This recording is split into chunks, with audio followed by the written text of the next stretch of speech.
Bonjour à tous, bonjour à toutes, bonne rentrée.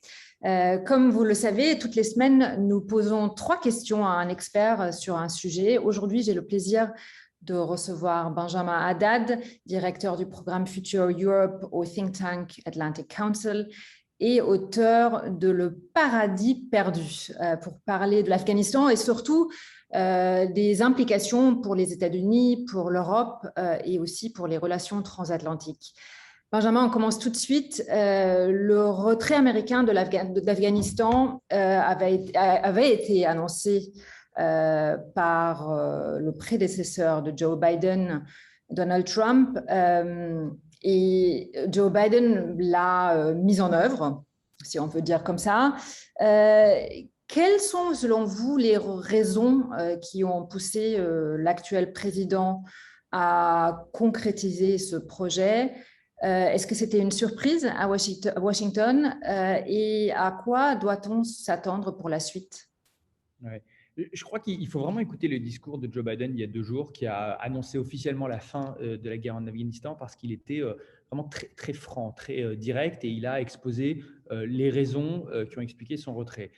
Donc, comme vous l'avez dit, effectivement, il est dans une continuité avec son prédécesseur, puisque Donald Trump avait annoncé le retrait d'Afghanistan. Trump déjà était contre ces guerres, ces engagements militaires américains à l'étranger, au Moyen-Orient, la lutte contre le terrorisme, et avait négocié le fameux deal de Doha avec les talibans qui devaient mener au retrait américain. Joe Biden a décidé de respecter cet accord en changeant légèrement les délais, mais effectivement de finaliser le retrait américain d'Afghanistan. Alors, ce que dit Biden, même si beaucoup d'experts le contestent, c'est que l'alternative à laquelle il faisait face était soit de respecter l'accord avec les talibans, soit de faire face à ce moment-là à une nouvelle offensive talibane, et donc de devoir lancer une escalade militaire, d'envoyer plus de troupes américaines. Parce qu'il faut quand même rappeler que depuis 5-6 ans, la présence américaine en Afghanistan est en fait très limitée. Les victimes sont très limitées. Il y avait 2500 troupes en Afghanistan. On était très loin d'engagement, de coûts que ça pouvait représenter, par exemple, il y a une décennie. Malgré tout, Biden a décidé de respecter l'accord. Il y a plusieurs raisons fondamentales, hein. La première, c'est la volonté de se refocaliser sur la compétition des grandes puissances, notamment la rivalité stratégique avec la Chine, mais aussi avec la Russie.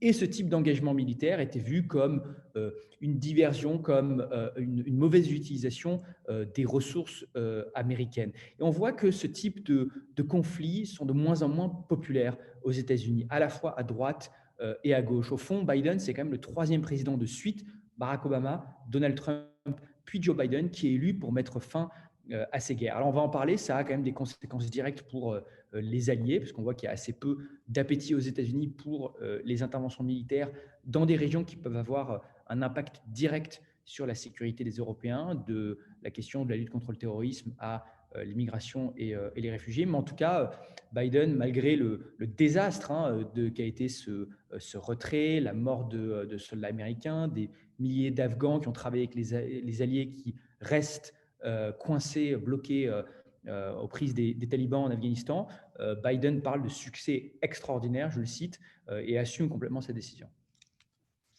Justement, finalement, vous avez annoncé d'une certaine manière une certaine continuité dans votre livre Le Paradis perdu. Vous évoquez effectivement cette transformation en réalité de fond de la projection de puissance des États-Unis sur la scène internationale, ainsi qu'une certaine fatigue de jouer ce rôle de gendarme du monde. Euh, Est-ce que vous pouvez nous expliquer un peu ce qui vous a motivé à l'époque d'écrire ce livre et aussi, en vue ce qui se passe là en Afghanistan, qu'est-ce que cela signifie pour notamment les Européens? Moi, ce que j'avais voulu faire, c'était essayer de comprendre ce que représentait Trump. Au-delà des scandales, des tweets, des polémiques au quotidien, c'est de voir s'il était un accident de l'histoire, une anomalie, ou au contraire, ce que je crois, un accélérateur, un révélateur, un accélérateur de tendances de fond, tendances structurelles dans la politique étrangère américaine, dans le rapport des Américains au monde, à eux-mêmes. Et je pense que Trump était le révélateur d'une crise plus profonde, d'un malaise par rapport au rôle que les États-Unis jouent sur la scène internationale, par rapport à leur notion d'exceptionnalisme, de leadership. au fond à la fois une conséquence de l'échec irakien, de la crise financière de 2008, mais même une conséquence plus lointaine de la fin de la guerre froide qui avait justifié notamment la présence américaine en Europe, l'alliance transatlantique. Je ne dis pas du tout que les États-Unis sont en train de devenir isolationnistes. Je pense que c'est un terme un peu erroné. Ils ont des accords commerciaux avec des dizaines de pays, des bases militaires partout. Aujourd'hui, évidemment, une projection vers le Pacifique.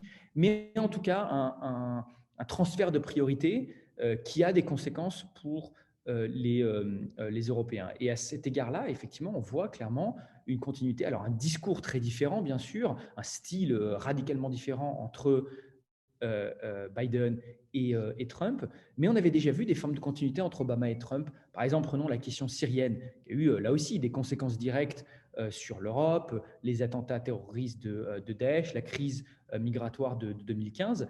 C'est une crise qui a été traitée par deux présidents de suite, par l'évitement, par la volonté de ne pas se laisser entraîner dans un nouveau conflit moyen-oriental. Donc effectivement, beaucoup de fatigue. Un autre point quand même que je mentionnerai, parce qu'on parle de la Chine, on parle des priorités stratégiques des États-Unis, mais fondamentalement, la présidence Biden, c'est pour l'instant une présidence de politique intérieure.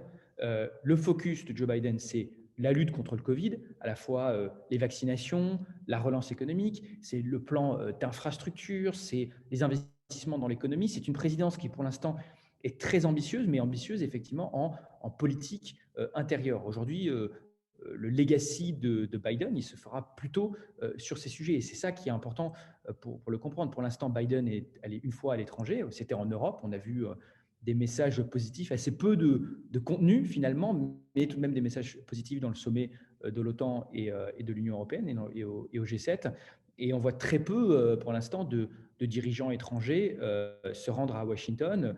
Les Américains, au contraire, essaient de les convaincre, alors à la fois pour des raisons sanitaires, mais aussi des raisons de priorité, essaient de les convaincre de ne pas venir aux États-Unis. Enfin, la dernière question qu'on pose à tous nos intervenants, et je sais que vous parlez également à des leaders européens, donc je peux sans aucun problème vous poser cette question. Si vous deviez vous adresser aujourd'hui à un leader européen et les éclairer sur les relations transatlantiques, qu'est-ce que vous leur diriez ?